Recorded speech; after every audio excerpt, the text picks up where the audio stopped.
Welcome to the Garden Basics with Farmer Fred podcast. If you're just a beginning gardener or you want good gardening information, well, you've come to the right spot.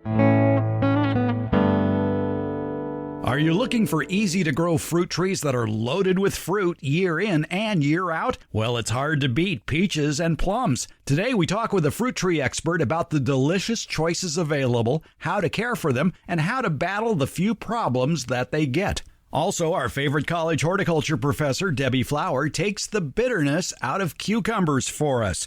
We're burp-free on this, episode 28 of Garden Basics with Farmer Fred, and we'll do it all in under 30 minutes. Let's go. It's always great to talk with Phil Purcell from Dave Wilson Nursery. Dave Wilson Nursery is a wholesale grower of fruit and nut trees, and they sell those trees to a retail nursery in your area, your independent retail nurseries. And two of their best-selling varieties of fruit trees, as you might imagine, peaches and plums. And Phil, I guess one reason they are so popular is, well, they're easy to grow and they're tasty. They are. I mean, summertime favorites, right? When you think of fresh fruit this time of year, you think peaches and plums. That is summertime fruit eating. So, what are the popular peach varieties? And I imagine every region of the country has their own favorites. Yeah, they do. And then kind of different cultures have their, favorites too. There's the old time, O. Henry's, Alberta's, and the yellow peaches, Red Baron for Southern California, Contender for out in the East Coast is a big time favorite. Then there's white varieties. So Babcock, everyone's familiar with that one. Donut peach, which is a white donut peach. You find in all the specialty stores. And that one, the Asian culture loves the donut peach. And it's because it's very high in sugars. Problem with that is a lot of times you don't see in your regular grocery store because it's so high in sugars, it bruises. So the best way of getting a donut peach is just go ahead and growing it yourself.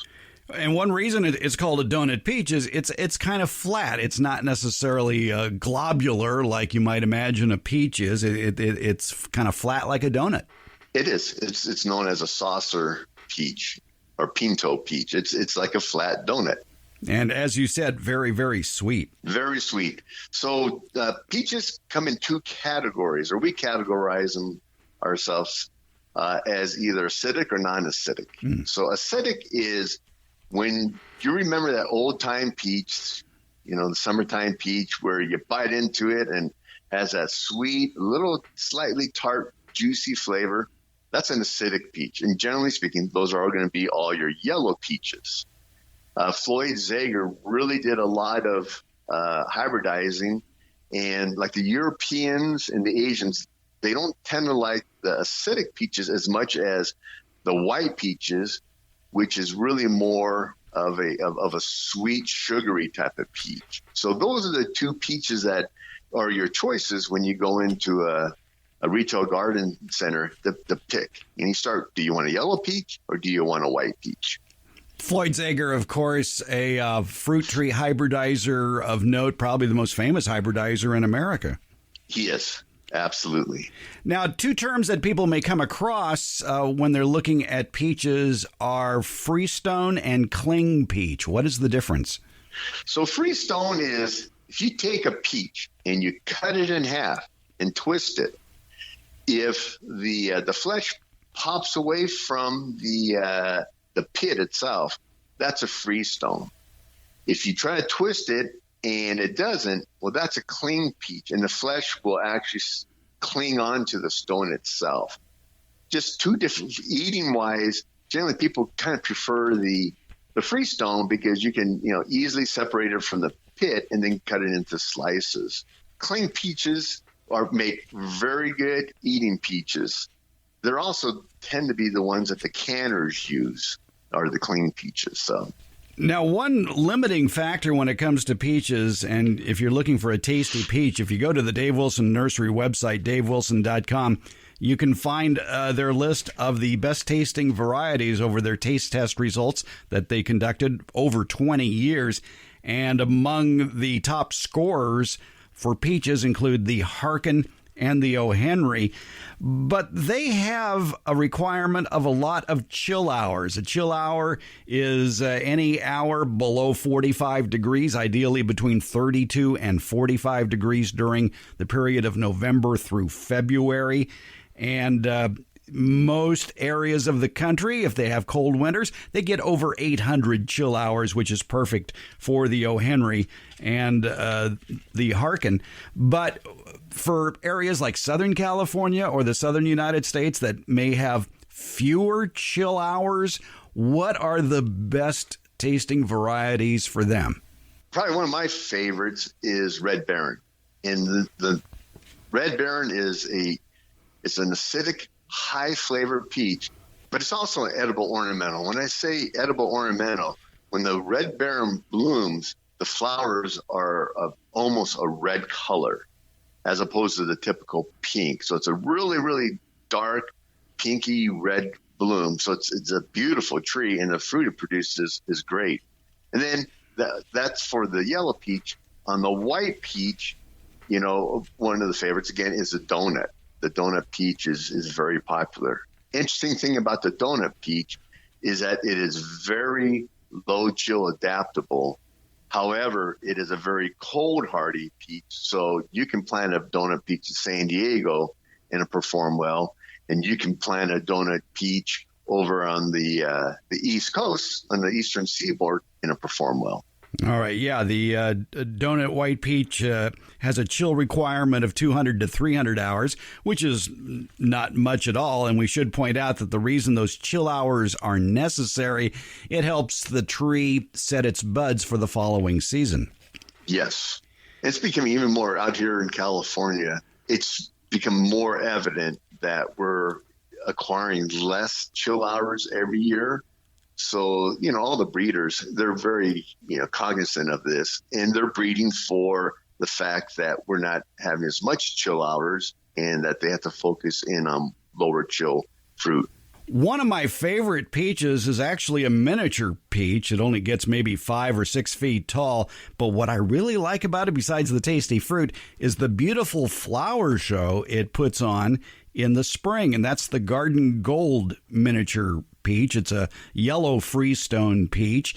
And in fact, the picture accompanying our little chat here at the Garden Basics with Farmer Fred podcast is that Garden Gold peach in full bloom. And it's just gorgeous pinkish reddish blooms. It is. It's show-stopping. In our mother block at the nursery, when all of our miniature peaches are in bloom, it's incredible. Most of them have double flowers and anywhere from mid-pinks to, almost a reddish color. And these miniature peaches, interesting enough, are true dwarfs. So we actually have to graft these miniature peaches on a standard rootstock so that at full maturity, it'll get up to 6 feet tall. It's just, they've been just developed over the years and kind of hybridized to have full flavor. But it's great for someone who has just, a small backyard or a larger container that they want to keep it in for a few years to have a peach tree. This is something that at Dave Wilson Nursery, we're really starting to focus in and introduce new varieties. So we understand that yards are getting smaller, but people still want full-size fruit and, like I say, edible ornamental. Now, we should point out there's a whole different category of peaches called flowering peaches that have been developed basically for those flowers, but not much in the way of fruit development, correct? Correct. So the flowering peaches are very popular with the flower gourds, the florists, that fresh cut market to coincide with different holidays early in the season, like Chinese New Year's. So there's early flowering red and there's peppermint, and those are grown for the flowers itself, but the fruit is very unremarkable in tasting. What are the problems people may encounter over the years with peach trees? I know here in California, peach leaf curl is a big problem, but it's more of a nuisance than a problem. Correct. Yeah, peach leaf curl is something that can be prevented by just spraying, dormant sprays in the wintertime. That seems to be the number one, quote unquote, nuisance of a peach tree. And that's kind of throughout the United States is leaf curl. Other than that, understanding that peach trees kind of have a normal cycle in life. Most of the growers out here will replace peach trees after about 20 years, kind of like almonds. So it's if you have a really old peach tree, let's say 30 years, and you start seeing it declining, and maybe it starts becoming a little bit more susceptible to insects, it's just because that tree is an old tree. Unlike apple trees, which are long-lived, peach trees, 20, 25 years is its maximum. All right, yeah, keep that in mind. If you're planting peach trees, if you start seeing decline after a couple of decades, life is too short to put up with a problem plant. Time to plant something else. It really is. So you mentioned insects. What are the major insect pests of peach trees? Peach trees can get what's known as a peach tree borer, and it's just the larva of a beetle, and it tends to attack trees that are kind of stressed, so older trees or trees that have been neglected. And what it will do is the borer itself will kind of eat around the inside of the bark layer, and then it'll stop water flowing up to the leaves. And then you tend to have insect or problems with it going forward. The key to anything like that is if you keep the vigor of your fruit trees up, you're less likely to encounter, any type of insect problems. Well, insects really go after the weakest of the flock out there. Let's make some vigorous peach trees then. What are some tips for watering and fertilization and care of peach trees? So peaches, we like people to, think about watering and maybe pre-plant it. You want to make sure that it gets to a good start. But as a tree increases in size, you'll need to increase the water, but the frequency isn't as necessary as the amount of water that it's put on. Also, think of watering any type of fruit trees as almost like a bell-shaped curve. In early March, that tree will require less water than it will require in July right now in the heat of the summer.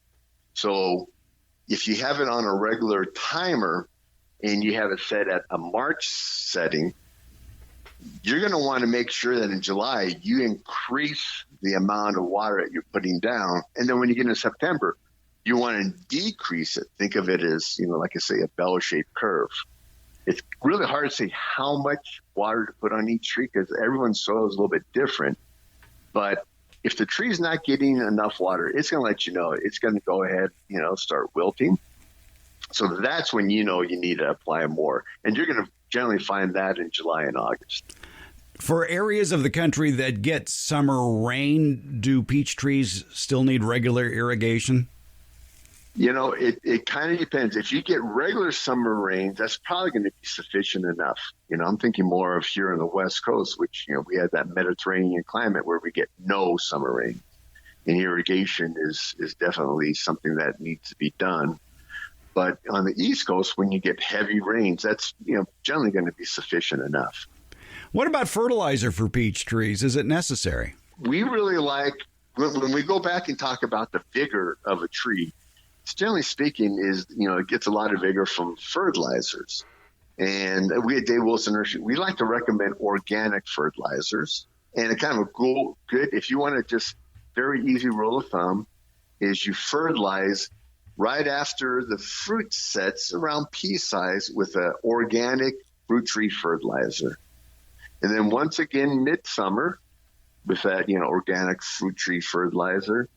And then towards the end of summer, one more application. And that last application gets the peach tree ready for the winter. And the reason we like organic fertilizers is that they tend to be very slow releasing. So if you over-applicate, the odds of you burning the tree or stressing it is fairly low. That's, why we recommend organics over, let's say, something like a triple 15. Triple 15 or triple 16 would be fine, but you got to be really careful when you apply that in the heat of the summer. Whereas with organic fertilizers, like I say, since they break down slowly, it just makes it easy for the homeowner not to be overly concerned. As we've mentioned on this program before, generally speaking, organic fertilizers have single-digit numbers on the label. Those 3 numbers you see on any fertilizer represent the nitrogen, phosphorus, and potassium in that product. And if you choose a fertilizer with single digits, like a 888 or a 522 or something like that, chances are it's probably an organic fertilizer. It is. It is. Well, before we run out of time here, let's talk plums. I mean, plums are just so tasty, and it is, I believe the word in your industry is precocious, Yes. in that they tend to produce way too much fruit. It really, they really are. I mean, we call them, maximizing your yield for a fruit tree. That describes a plum, right? They said heavy fruit. It's fantastic fruit. And it's one of those fail-safe trees where people say, well, sometimes I have a hard time, with this fruit tree or that tree. They generally never say that with a plum tree because plum trees just produce fruit. And this is throughout the country. I mean, it's another one of those where they thrive, and there's varieties that do great in low-chill areas. There's European plums for really cold areas. There's Asian plums that do really good in cold areas. I mean, they're super adaptable. And it's one of those where if you plant a plum tree, you're going to get fruit off of it a lot. Are the Japanese plums sweeter than the European plums? They are. They're sweeter, and they're definitely juicier than European plums. And that's why they're the favorite ones that you see in grocery stores. European plums are known as prunes, whereas Japanese plums are known as plums. Now, in the taste test that I have participated in at Dave Wilson Nursery over the years, and when it comes to tasting plums, one of my favorites has been the Weeping Santa Rosa plum, which is just so sweet. Santa Rosa was developed by Luther Burbank, and that's still the number one home and garden plum out there. It's, once again, like I say, it's very adaptable. Does well in Southern California, the southern states, and it also does very well, in the Midwest and the Eastern Seaboard. It's the classic plum that everyone is kind of thinking of when they think of plums. The Weeping Santa Rosa, it was a sport that was found, and it actually naturally grows like a weeping flowering cherry. So it never gets super tall like some plum trees can, because it just has this weeping canopy. But the fruit is just, another variation of the traditional Santa Rosa plum. Now, when people go to their local nursery and they see some Dave Wilson plum trees, they may see the Emerald Butte plum, which, again, a development of Floyd Zager. And that's a taste test winner, too. It is. And in fact, it's my favorite plum. I have one. I was checking it in the yard yesterday. It's a very late plum. For us, it produces in the months of September and October. And so when I say the months of September and October, it actually hangs on the tree for about 8 weeks. You can eat it hard ripe, and it tends to be green late August, early September. And if you let it hang on the tree, it'll turn to a yellow, and it'll become very soft and very juicy. And that's what you see in October. Difference between something like that and a Santa Rosa plum produces its fruit, and it tends to drop all at one time, in a 2-week period, where there are certain varieties of plums like Emerald Butte, or another one would be Burgundy plum, and I have one of those in my orchard. That's another one that hangs on the tree for an extended period. So you don't have to, worry about eating all those plums all at once. You have an extended period of eating them. And for those listening in Southern California or maybe down in Florida, are there low-chill, tasty plum varieties? They are. And, my favorite low-chill plum is definitely the Burgundy plum. And the reason I like that is because it also acts as a pollinizer. Most plums are self-fertile. You only need one. Burgundy's is the case. Same with Santa Rosa. But let's say if you want to venture out and maybe plant a pluot or pluary that needs a pollinizer. If you have a Burgundy in your yard, that's going to take care of all its pollinizing needs, yet still give you all the fruit you want. So, I mean, Tom and I, we really recommend the Burgundy for Southern California, low chill areas, but it's also still hard to beat that Santa Rosa plum. Excuse me. Tom is our Southern California salesman, and he really is, when it comes to fruit trees, he's probably one of the most knowledgeable in the country on all different fruits, whether citrus or stone fruit. That would be Tom Spellman. Now, you used a couple of terms that people may not be familiar with, and they should be familiar with because they'll fall in love with them. You mentioned pluot and plueri. So a pluot would be a plum apricot cross. A plueri, people can probably guess, is a plum cherry cross. Yeah, and those are just interspecific, just hybrid fruit that are very common out here in California. You go in a grocery store and they'll list them as, as pluots. Whereas maybe back east, those pluots are still being marketed as plums. And ladies and gentlemen, boys and girls, do not judge the quality of a pluot by what you buy at a grocery store. Absolutely not. Judge the pluot by somebody's backyard tree, or maybe something you might find at a farmer's market, because the supermarket pluots, I think, were just bred for shipping and stability and not necessarily for taste. Correct. Absolutely. We've learned a lot about peaches and plums today from Phil Purcell. If you want to learn more about fruit trees, all sorts of fruit and nut trees, visit the Dave Wilson website, davewilson.com, where not only are you going to find taste test results and information about just about every fruit tree going, you're going to find videos that can help you raise that fruit tree or nut tree correctly and prune them as well. It's their Fruit Tube video series. You can find it at davewilson.com. Phil Purcell, thanks for a few minutes of your time. Yep. Thanks for having me on.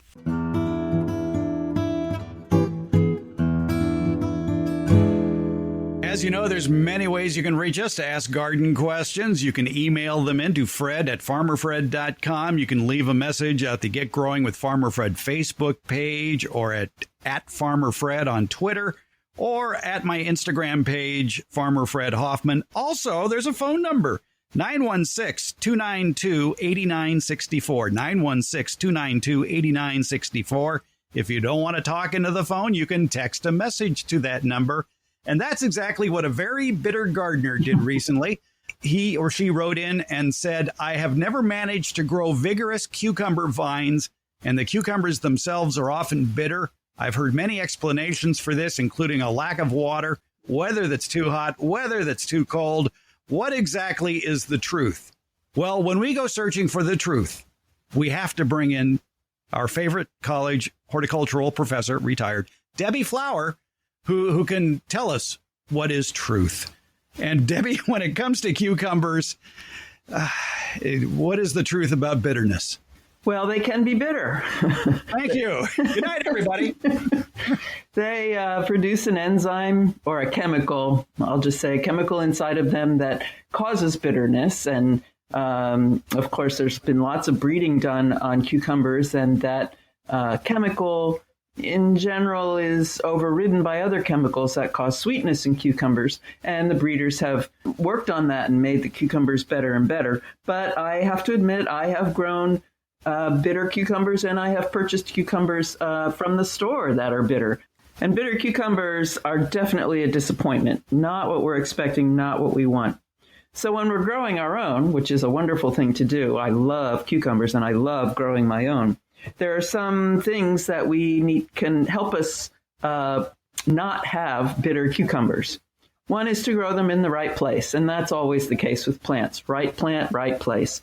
And for cucumbers, that means a warm, sunny spot. Full sun as much as possible. And because cool temperatures and shady places tend to cause bitterness in the cucumbers. Picking them smaller rather than larger. The longer they stay on the vine, the more chance there is for the bitterness to accumulate in the plant. And of course, take good care of them. You want a healthy plant that's been fertilized, irrigated regularly, or watered regularly with rain. One of the things that's commonly stated that causes bitterness is irregular watering. And that may be true, but scientifically it's not been consistently proven to be true.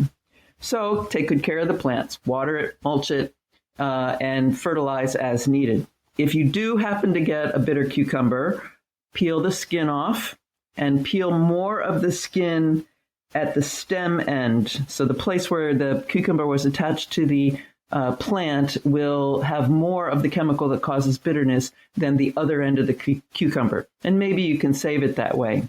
But the other thing is to buy a hybrid. If you're starting them from seed, if you're growing them in your yard, plant them directly in the ground, plant the seed directly in the ground when soil temperatures are 60 degrees or more, and grow them, as we said, with all the correct cultural practices. But pick the correct seed. Pick a hybrid. Ones that are called burpless tend to have less of the chemical that causes bitterness, and others that have thinner skins tend to have more of the sweetness in them than the bitterness. So picking the correct cucumber cultivar at the very get-go when you're planting them in the ground will also help prevent that bitterness.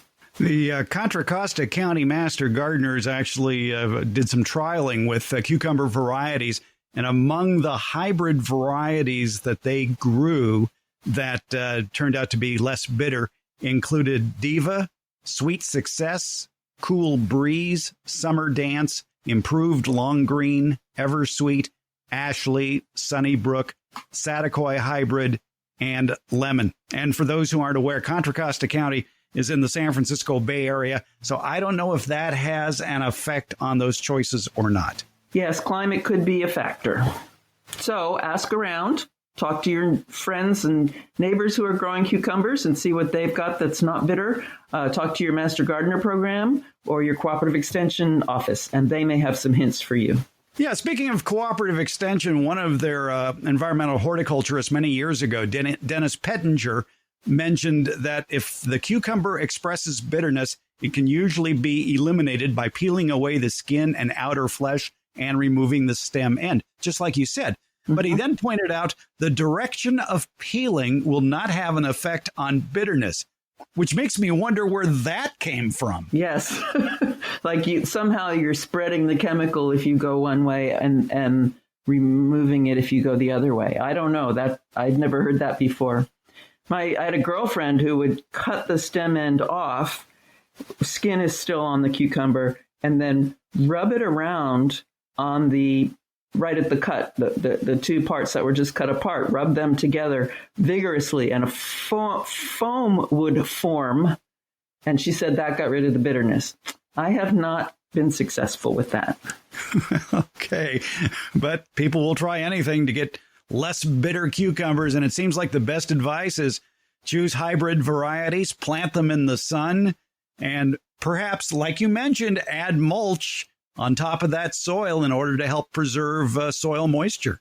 Yes, it slows down the entrance of moisture from rain, for instance, and makes that rain that may be coming down very hard more gentle on the soil, so you get less soil compaction. And once the water's in the soil, it slows down the loss of water from the soil. And so it moderates that soil moisture, which has commonly, the lack of that moderation has commonly been blamed for the bitterness of cucumbers. Debbie Flower, thank you for forcing the burp out of the cucumbers for us. Oh, I love cucumbers, so I'm loving doing it. Garden Basics comes out every Tuesday and Friday, and it's available just about anywhere podcasts are handed out, and that includes Apple Podcasts, Google Podcasts, iHeartRadio, Overcast, Spotify, Stitcher, TuneIn, and hey Alexa, play the Garden Basics with Farmer Fred podcast, would you please? Thank you for listening, subscribing, and leaving comments. We appreciate it.